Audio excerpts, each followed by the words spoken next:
What's going on, everyone? Chris from Pickdawgz.com here with your free pick in the UConn versus Georgetown college basketball matchup going down Wednesday, February 26th, 2025. Just a reminder, if you haven't already, make sure you're subscribed to our channel and smash that thumbs up. And if you're looking for my best bets of games that I love, head to Pickdawgz.com. Click the Premium Picks tab at the top of the page. It's a great time to do so. We got great cards all week. Wednesday's college hoops cards huge. We've got some NBA on the board, NHL on the board as well, so make sure that you jump on board. Remember to use the promo code PICK at checkout, 15% off your purchase. We've also got products for those who make big bets and for those with big bankrolls, those looking for a VIP experience, where you're going to get things like late alert plays closer to game time, where we track line movement for you, try to get you the best possible number compared to the closing line. So if that sounds like something that you're interested in, text the number on the screen for more information, even if it's just to find out if it's right for you. But let's get to this one between Georgetown and UConn.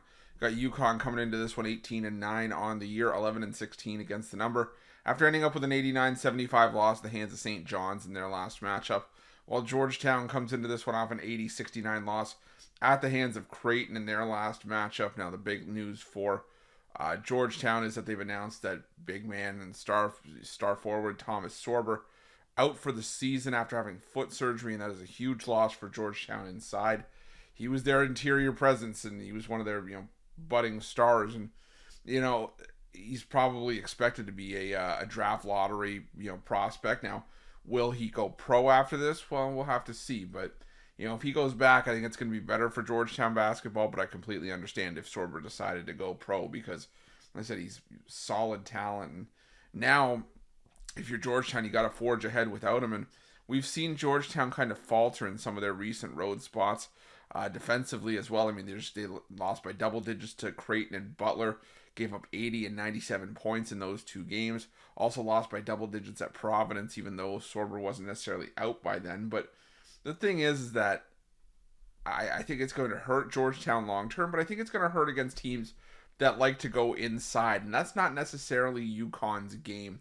This is a UConn Huskies team that, may not be the same team that, was the defending national champions in back-to-back years, but it's still a UConn team that has some talent. The thing is, though, they're still fairly three-point dependent. They're, a top, they're in the top half of the conference in three-point shot rate and point dependency. They're shooting just under 35%. They are, decent from two-point range as well, and they like to get to the foul line. So there's a lot that UConn, for the most part, does well offensively from a percentage standpoint. They hit the glass hard, which could be where Georgetown, struggles without Sorber. But this is also a Georgetown team that forces a lot of turnovers. And if there's one critique that you can make about this year's UConn team, is that offensively they turn the ball over a lot. I mean, they're second worst in the conference in turnover percentage on offense, while Georgetown's defense is fourth best in the conference at forcing turnovers just under 20% of the time. So UConn could, get a little bit sloppy with it. We've seen Georgetown force those turnovers. The game against Creighton is still in the back of my mind, where they turned Creighton over a ton in that game.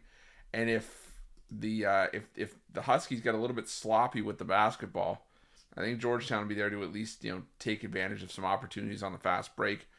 The only concern I have for Georgetown is that they don't necessarily shoot their free throws all that well. And I usually say if I back an underdog, I want a team that's going to hit their free throws. But the thing about UConn, they haven't been a team that's been able to really blow teams away for the most part. I mean, in conference play, the last time they won a game by 13 points, which is where this game is lined, was back on January 1st on New Year's Day against DePaul, 81-68. But, I mean, they've only won that one game by 13 plus points since the beginning of December. So, UConn, not a team I'm used to seeing blow teams away, and I think that Georgetown could be next on that list to maybe keep this game close. So give me Georgetown here, plus the points, and that's going to be my free pick. But just a reminder, if you haven't already, make sure you're subscribed to our channel and smash that thumbs up. And if you're looking for my best bets, you can find those at Pickdawgz Premium.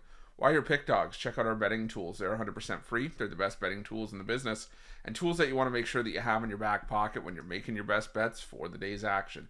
Thanks for watching. See you guys soon.